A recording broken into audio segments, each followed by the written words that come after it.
ሁላችሁም በኮሜዲ ስራው የምታውቁት ጨዋታ አዋቂው ኮሜዲያን አሌክስም በጠና ታሞ ሆስፒታል እንደሚገኝ በዚህ ሰዓት የወጡ መረጃዎች እያሳዩ ዛሬ አመሻሹን በተሰማ መረጃ በሀገራችን የኪነ ጥበብና በስታንዳፕ ኮሜዲ ስራዎቹ በርካታ ተወዳጅ ትዝታዎችን ያበረከተልን ሁልጊዜም በፈገግታና በጨዋታ አዋቂነቱ የብዙዎቻችንን የፊት ገጽ በሳቅ የሚያደምቀው ኮሜዲያን አሌክስ ወይም ደግሞ በሙሉ ስሙ ኮሜዲያን አለማየሁ ጌታቸው በአሁኑ ወቅት በጠና ታሞ በሕክምና ላይ እንደሚገኝ ከቅርብ የሙያ ባልደረቦቹና ከማህበራዊ ሚዲያ መረጃዎች ተሰምቷል።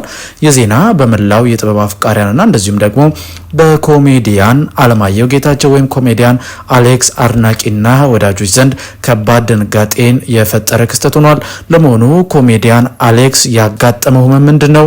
አሁን ያለበትስ የጤና ሁኔታ ምን ይመስላል? የሚለውን የሰማነውን ጥቂት መረጃ ወደ እናንተ እናቀርባለን። እናንተም በሀሳብ መስጫው ስር ለኮሜዲያን አለማየሁ ጌታቸው ወይም ለኮሜዲያን አሌክስ እግዚአብሔር እንዲምረውና እንግዲህ በጤና ተመልሶ ወደሚወደው ስራ እንዲመለስ መልካም ምኞታችሁን ግለጹለት ማለት እንፈልጋለን። ብዙዎቻችን በተለይ የምንወዳቸው አርቲስቶቻችን በመድረክ ላይና በስክሪን ላይ ሲወጡ በፈገግታ በደስታ አምሮባቸው ተኳኩለው ሰውን ሲያዝናኑ እንመለከታቸዋለን። በቃላቸው ቀልደው ለብሰውና አጊጠው ስናያቸው ህይወታቸው ሁሉ ሙሉና ያማረ ይመስለናል። ነገር ግን እውነታው ፍጹም የተለየ ነው። ከዚህ ሳቅና ፈገግታ በስተጀርባ የሚከፍሉትን ከባድ ዋጋ የሚሸከሙትን የስራ ጫናና የውስጥ ስቃይ ብዙ ጊዜ አናስተውለውም። የጥበብ ሰዎች ከባድ ችግርን፣ የጤና እክልና ውስጣዊ ስብራትን በሳቃቸው አፍነው የራሳቸውን ህመም ደብቀው የህዝብን ደስታ ለማስቀደም ሲሉ በስቃይ ውስጥ ሆነው መድረክ ላይ ይቆማሉ። ለዚህም ደግሞ አንዱ ማሳያ አሌክስም ጭምር ነው። አሌክስ ለሙያውና ለአድናቂዎቹ ካለው ታላቅ ፍቅር የተነሳ የጤናው እክል እየበረታበትም ቢሆን ስራውን ለማቅረብና ሰውን ለማስደሰት ሲታገል እንደነበር አሁን ፍንጮች እየታዩ ነው።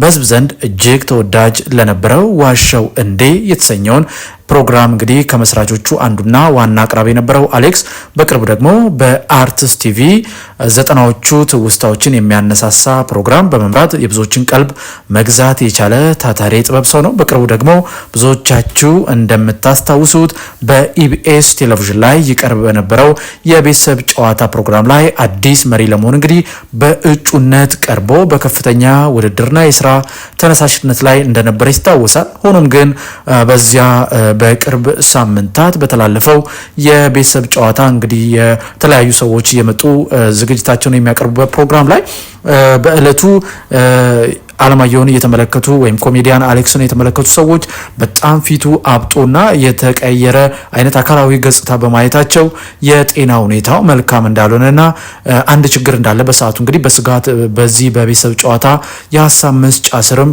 ሀሳባቸውን ሲሰጡ ተመልክተናል። ያም ሆኖ ግን አሌክስ ያንን ከባድ የፊት እብጠትና እንደዚሁም ውስጣዊውን ህመም ተቋቁሞ በሳቁ አፍኖ ለተመልካቹ ፈገግታ ለመስጠትና የውድድሩን መድረክ በብቃት ለመምራት ሲጥር ማየቱ እጅግ ልብ የሚነካ ክስተት ነበረ። ነገር ግን አሌክስ በዛሬው ዕለት እንግዲህ እንደተሰማ መረጃ በእውነት እጅግ በሚያሳዝን ሁኔታ በከባድ ህመም በጸና በሚባል ህመም እንግዲህ በድንገተኛ ክፍል ውስጥ ይገኛል። ከኪነ ጥበብ ባለሙያዎችና ከቅርብ ወዳጆቹ የተገኘው ይፋዊ መረጃ እንደሚያመለክተው ይህ ሁልጊዜም ሰውን በማክበርና በደስታ በጨዋታው ጥርስ በማያስከድን ድንቅ ብቃቱ የምናውቀው ኮሜዲያን በድንገት በገጠመው ከፍተኛ የጤና እክል ምክንያት በአሁኑ ሰዓት በራስ ደስታ ሆስፒታል በድንገተኛ ክፍል ውስጥ ይገኛል። በአሁኑ ሰዓት በሆስፒታሉ የሚገኙ የህክምና ባለሙያዎችና ሐኪሞች የተወዳጁን አርቲስት ኮሜዲያን አለማየሁ ወይም አሌክስን ህይወት ለመታደግና ወደ ቀደመው ጤናው ለመመለስ የሚችሉትን ጥረት ሁሉ እያደረጉለት እየተረባረቡለት ይገኛል። አሌክስን ያጋጠመው ህመም ከተሰማ በኋላ እንግዲህ ብዙዎችን አስደንግጧል። ለኮሜዲያን አሌክስን ፈጣሪ ምሕረቱን እንዲልክለትና በሐኪሞቹ ላይ እጅ ላይም ደግሞ እግዚአብሔር እንግዲህ ከስራቸው ጋር ቀድሞ ወጥቶ ጤናውን እንዲመልሰውና ወደ ቀደመ መድረኩ ተመልሶ በስራዎቹ ዳግም እንድናገኘው ብዙዎች የጸሎትና የመልካም ምኞት መልእክቶቻቸውን እያስተላለፉ ይገኛሉ። እንግዲህ ኮሜዲያን አሌክስ እንዳልናችሁ ነው። በተለይ አካላዊ ገጽታው ተቀይሮ መመልከት ከጀመረን ትንሽ ቆይተናል። በተለይ ብዙ ብዙዎች በቤተሰብ ጨዋታ ላይ ተመለከቱት እንጂ ከዛም በፊት ባለው እንደዚሁም ዋሾው እንደ ፕሮግራም ላይም አካላዊ ገጽታው በፍጹም ተቀይሮ ነበር። አንዶች እንግዲህ አሌክስን ከውፍረት ጋር ከምቾት ጋር አያይዘው እንግዲህ እንደውም ኮሜዲያኑ ተመችቶታል የሚል ሀሳብን ሲሰጡ ተመልክተናል። ነገር ግን አንዳንድ ጊዜ የሰውነት ለውጦችን በደንብ የሚያውቁና በተለይ የሕክምና ባለሙያዎች ደግሞ እንደዚህ አይነት ለውጦች ሲከሰቱ የውስጥ ጤንነትን ችግር እንደተፈጠረ አመላካች መሆኑን ይገልጻሉ። ይህንንም የተረዱ የኮሜዲያን አለማየሁ ጌታቸው ወይም የኮሜዲያን አሌክስ ወዳጅና አድናቂዎች እንግዲህ አለማየሁ በጤንነቱ ላይ እክል እንዳጋጠሙ በተለያዩ በፌስቡክ እንደዚሁም ቲክቶክ ላይም ጭምር ሀሳባቸውን ሲሰጡ ተመልክተናል። በዛሬው ዕለትም ያጋጠመው እንግዲህ ከዚህ ጋር የተያዘ ነው። ኮሜዲያን አሌክስ በዚህ ሰዓት ሕክምናውን እየተከታተለ ይገኛል። ብዙ ጊዜ በመግቢያችን ላይ እንዳልናችሁ የተለያዩ አርቲስቶች፣ ታዋቂ ሰዎች በተለይ በአርት ኢንዱስትሪ ላይ ያሉ የምናውቃቸው፣ የምንወዳቸው፣ የምናከብራቸው ሰዎች ህመማቸውን ዋጥ አድርገው ሲስቁ ሲጫወቱ ስናይ ምንም አይነት ነገር የሌለባቸው ይመስለናል። ነገር ግን ከጀርባቸው ብዙ ሸክም እንዳለ ማሳያ ጭምር ነው።